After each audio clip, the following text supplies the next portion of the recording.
Oke, berarti Allah mencabut nyawa kekasihnya sendiri. Ya. Nah, perhatikan, nih.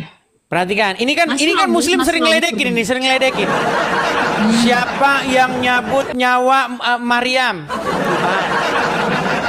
Terus Yesus Tuhan, iya, berarti Tuhan nyabut nyawa ibunya sendiri. Nah, ini saya balikin ke Muslim ya, saya balikin ke Muslim. Nih, Terus? perhatikan,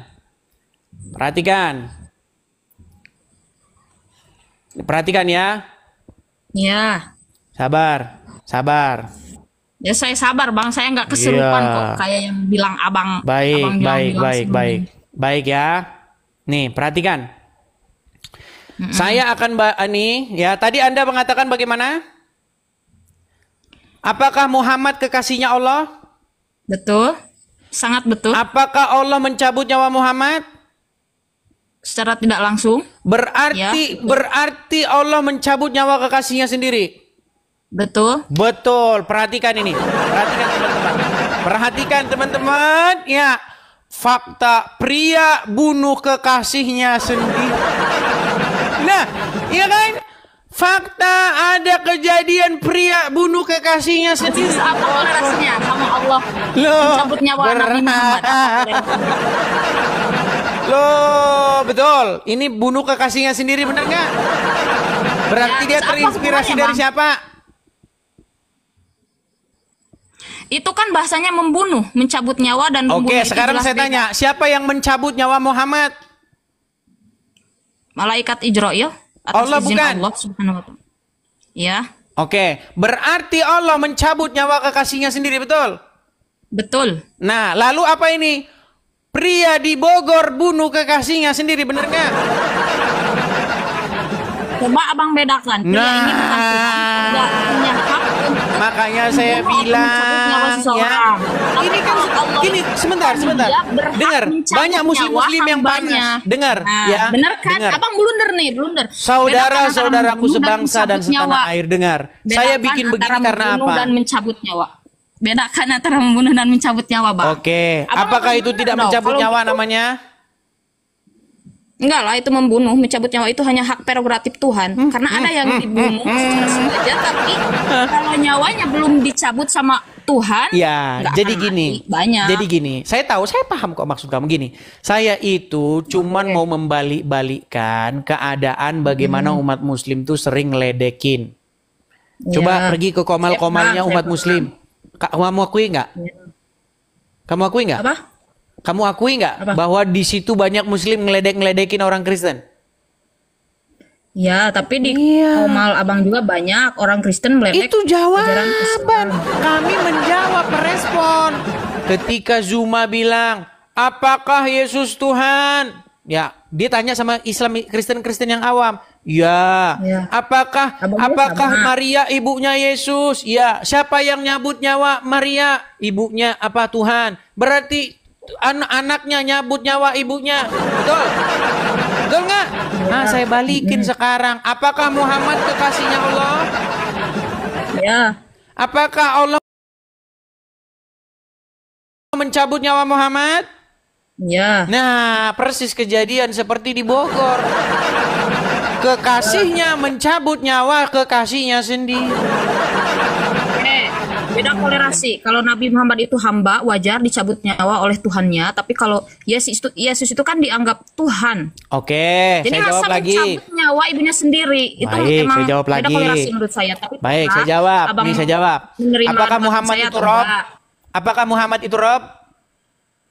Karena saya tahu konteks pertanyaan abang ini kemana, maka saya jawab bukan. Nah, kadang-kadang Rob, kadang-kadang bukan. Coba secara kaidah bahasa Muhammad itu Rob bukan? Secara kaidah bahasa Muhammad itu Rob bukan? Tapi kan abang menolak terjemahan. Jadi saya ya sudah, nggak usah pakai terjemahan. Jangan diterjemahin. Muhammad itu secara kaidah bahasa Rob bukan? Jangan diterjemahin, bukan? Ya, saya nggak terjemahin. Muhammad itu Rob bukan? Bukan. Bukan. Kadang-kadang Rob, kadang-kadang bukan. ada saklarnya. Jadi begitu ya, gini loh, saya mau bilang begini, banyak orang Kristen dan juga orang Islam tidak tahu apa itu Tuhan Yesus. Banyak orang nggak tahu. Kata Tuhan itu kan kata terjemahan bahasa Indonesia. Di dalam bahasa aslinya itu kurios. Title Tuhan untuk Yesus, maksudnya itu Yesus itu Sang Mesias. The Messiah, Sang Mesias. Ya, itu keyakinan abang. Iya. Oke, saya nggak bisa. Iya, saya jelasin atau kamu tidak beda pendapat. tahu. Keyakinan abang. Jadi Oke. Yesus itu Tuhan bukan berarti Yesus itu Bapaknya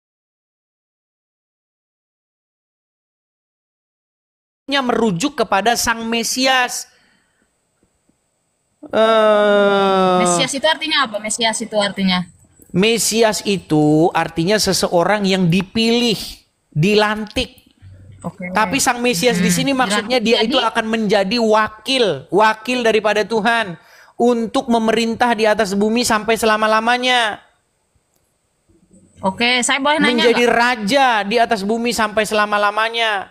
The Messiah, Sang Mesias atau Kristus bahasa Yunaninya. Oke, oke. Jadi Yesus itu sebagai wakil Tuhan apa gimana maksudnya? Oh ya jelas, dia itu adalah utusan daripada Bapa di surga untuk memerintah sampai selama-lamanya. Kerajaannya tidak akan berkesudahan. Oke.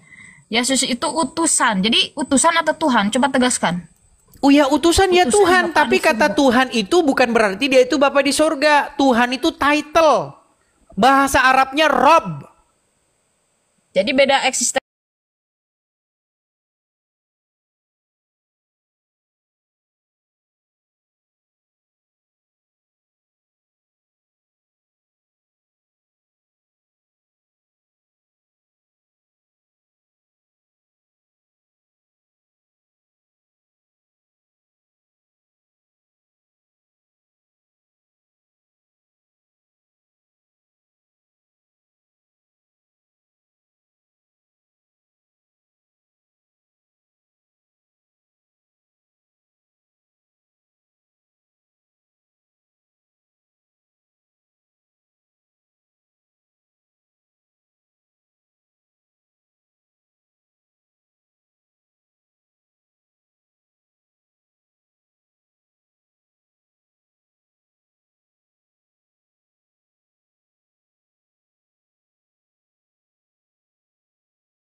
jadi pitinya. Nggak apa-apa, nggak apa-apa. Karena memang benar yang saya katakan. Dengar ya, gini. Yesus diutus oleh Bapa di sorga untuk apa? Untuk menyelamatkan umat manusia. Supaya barang siapa yang percaya kepada Yesus diselamatkan. Supaya barang siapa yang percaya kepada Yesus mendapat beroleh hidup yang kekal. Apakah umat muslim percaya kepada Yesus? Kalian percaya kepada Yesus? Bisa Kang Google gak? Terserah itu. Oke, sekarang saya tanya, apakah kalian percaya kepada Yesus? Saya Percaya? percaya dalam konteks apa dulu? Mengimani atau apa? Sekarang saya tanya, apakah kamu ingin percaya kepada Yesus? Sebagai apa dulu, Bang? Kok sebagai apa? Sebagai anak Allah yang diutus oleh Dia untuk menyelamatkan umat manusia. Kalau konteksnya seperti itu saya nggak percaya karena Nggak percaya. itu ranahnya keyakinan. Nggak bisa memaksakan, itu ranah keyakinan. Sama seperti saat saya memaksa Abang, apakah kamu percaya bahwa Nabi Muhammad itu utusan Allah? Nah, Oke, sekarang Abang jawab begini. apa? Sekarang Nggak begini. bisa. Oke, sekarang saya tanya.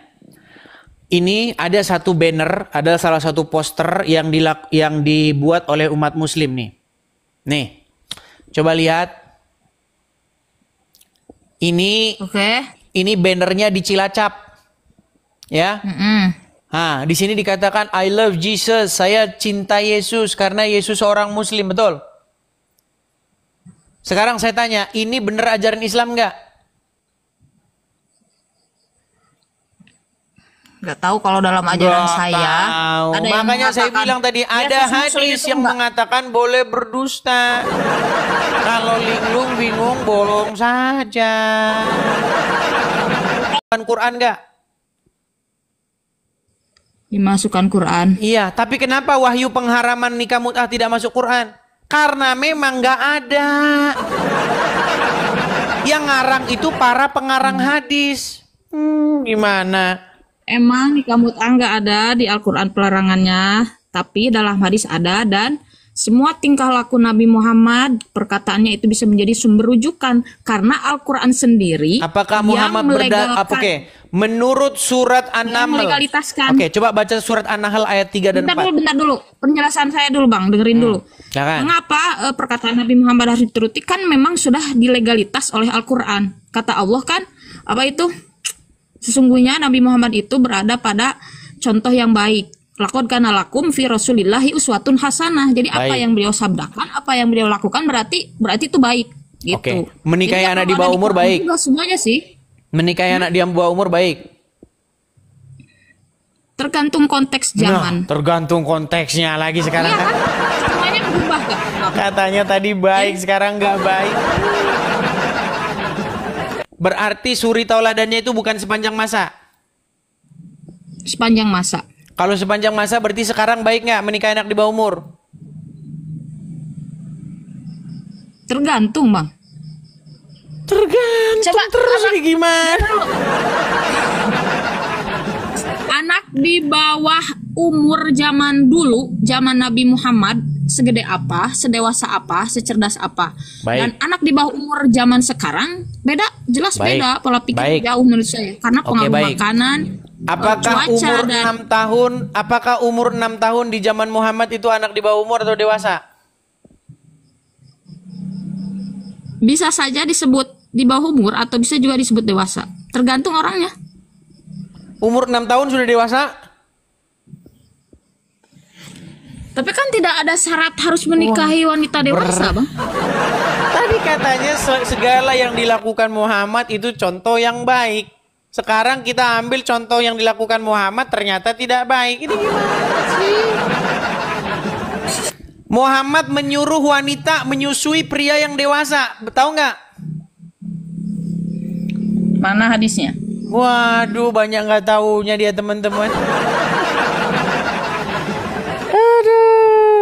Jadi gini, Bang, Abang itu kan seorang Katolik. Jadi pasti kecil atau besarnya pasti mencari kesalahan agama yang Abang bahas. Atau mencari sesuatu. Kesalahan. Oh, sudah salah kok dicari kesalahannya.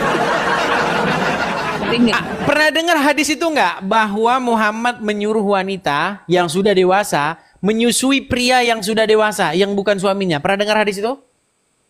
Belum pernah.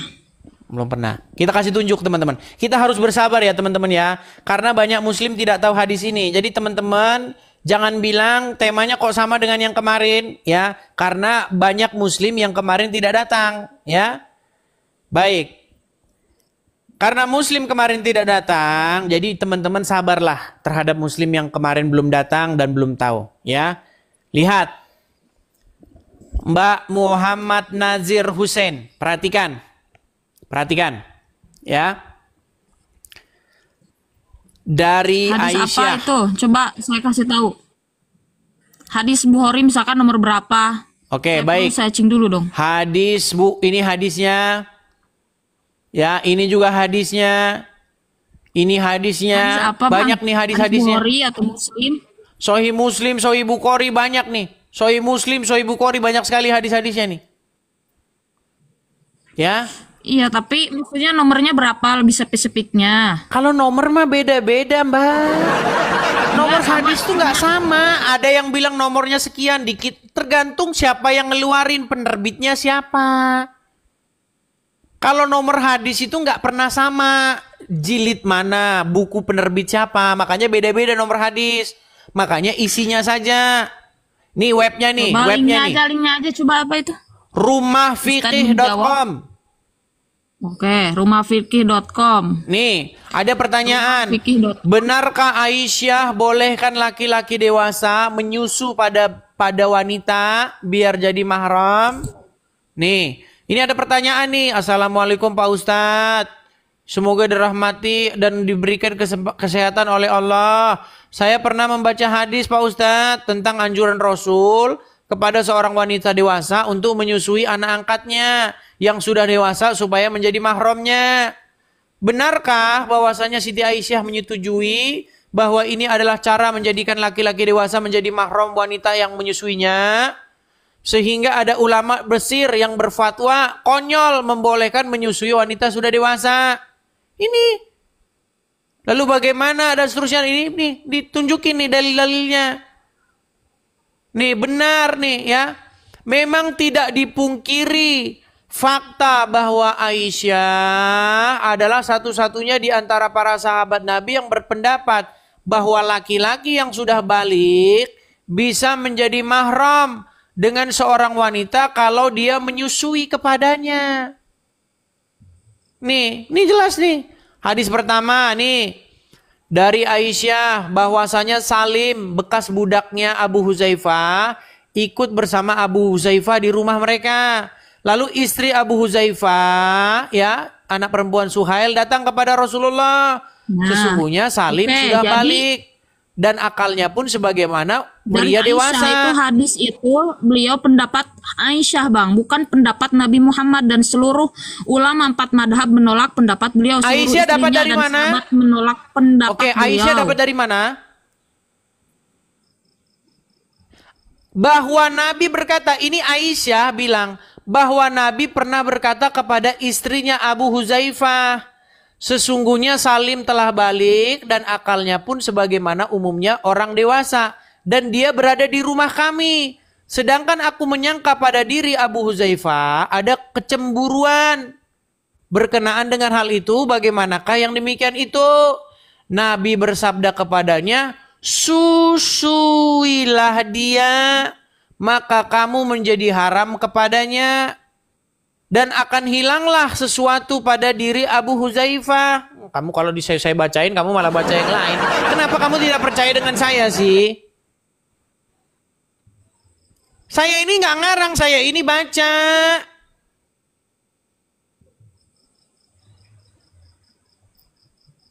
Nih, lalu Sahlah pulang, kemudian dia berkata, sungguh aku telah menyusuinya. Setelah disusui apa? Maka hilanglah sesuatu pada wajah suaminya. Hilang rasa cemburu setelah dinenenin. Ini bagaimana? Yang kayak begini yang kata kalian Nabi.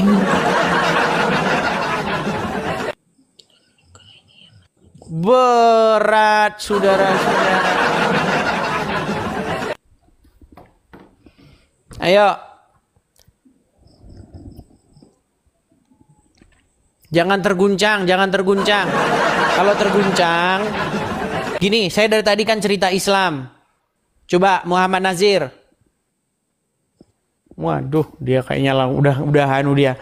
Langsung aduh. Muhammad Nazir, dengar saya sekarang. Oke, Ya. saya mengadang-adang nggak itu?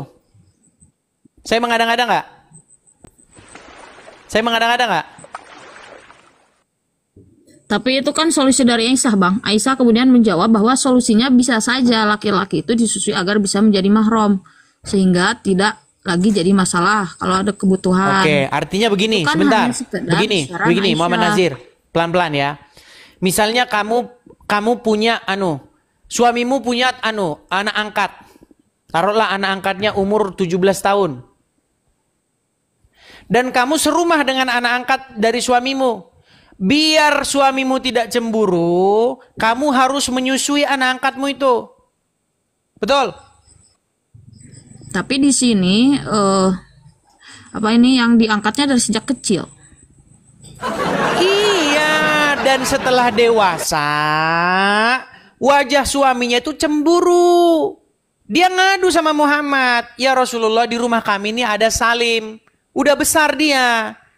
Nah, karena dia sering di rumah, suami saya itu cemburu."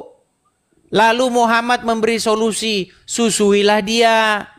Lalu bilang Sahlah, "Bagaimana saya susui dia? Dia sudah jenggotan," katanya. Muhammad tersenyum. "Saya tahu dia sudah dewasa. Susui dia." Nah, setelah disusui, konon kabarnya, kata Sahlah, wajah suaminya tidak cemburu lagi. Tapi di sini kebolehan dari Nabi itu hanya berlaku khusus buat Sahlah.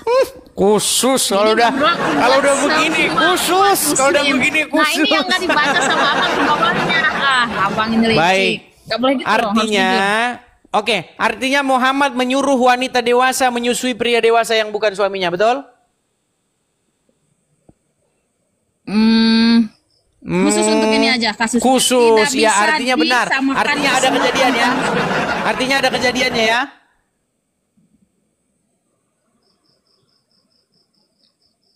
Dan ini anak asuhnya juga hampir balik, jadi belum terlalu dewasa lah. Sudah balik, hampir balik, sudah balik. Bang, ini di sini tuh. Coba. Waduh, Di sini berat ini, penjelasannya. berat. Nih, saya Gimana balikin lagi. caranya kameranya supaya Saya ke balikin, belakang? saya balikin. Nih, Apa ini? nih. Nah, Saya kasih tunjuk. yang sudah hampir balik. Baik. Saya hampir tampilkan balik, ya. Saya berarti tampilkan. belum nyampe 17 tahun konteksnya. Berarti Oke, hampir baik. balik Nggak pula masalah. sebelum- Saya tampilkan sebelum 15 hadis-hadis yang tahun. lain. Itu dikatakan sudah berjanggut. Ya. Sesungguhnya Salim telah balik. Nih.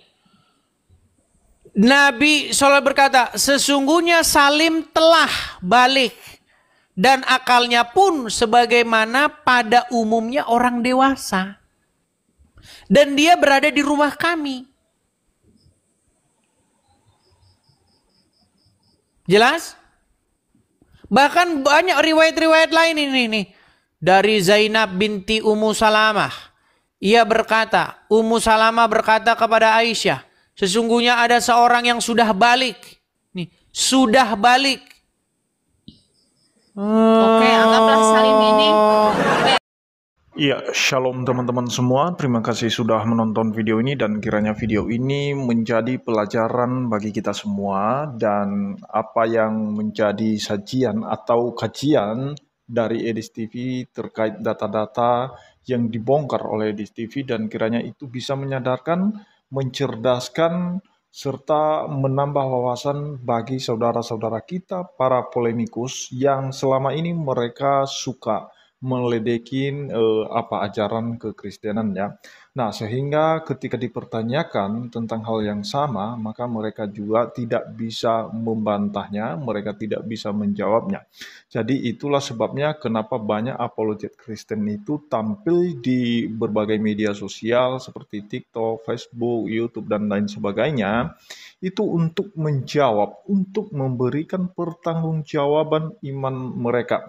Nah, kenapa? Karena banyak orang-orang yang tidak bertanggung jawab, yang mengaku dirinya sebagai apologet, kemudian dia membahas ajaran kekristenan, isi kitab suci kekristenan, dan kemudian mereka mencoba memelintir dan berusaha membelokkan ayat-ayat atau pengertian dari ayat-ayat yang mereka pelintir. Seolah-olah ajaran kekristenan seperti yang mereka simpulkan. Padahal tidak demikian. Kenapa? Karena mereka buta konteks dan mereka tidak pernah memahami konteks ayat. Contoh seperti ada ayat dalam kitab suci bahwa Yesus itu hanya diutus kepada orang Israel tok. Nah, mereka tidak memahami ayat yang lain dan mereka tidak mau tahu ayat yang lain yang mengatakan bahwa Yesus itu mengutus para murid untuk memberitakan Injil kepada segala bangsa sampai ke ujung bumi. Mereka tidak mau tahu itu. Yang penting Yesus diutus kepada bangsa Israel tok. Nah, teman-teman, seperti itulah cara mereka untuk memelintir ayat Alkitab. Nah, teman-teman, itu saja yang perlu saya sampaikan kepada kita semua. Mari dengan adanya akses internet saat ini, kita hidup di zaman teknologi dan kita bisa akses semua data-data dan kita bisa membaca untuk menambah wawasan bagi kita. Terlebih-lebih apa yang disampaikan oleh Edis TV itu silakan dicek cross atau di cross check, diakses di internet, itu bisa tampil nanti dan bisa coba baca dan pahami baik-baik ya. Itu saja yang perlu saya sampaikan. Kiranya Tuhan Yesus memberkati kita semua. Shalom.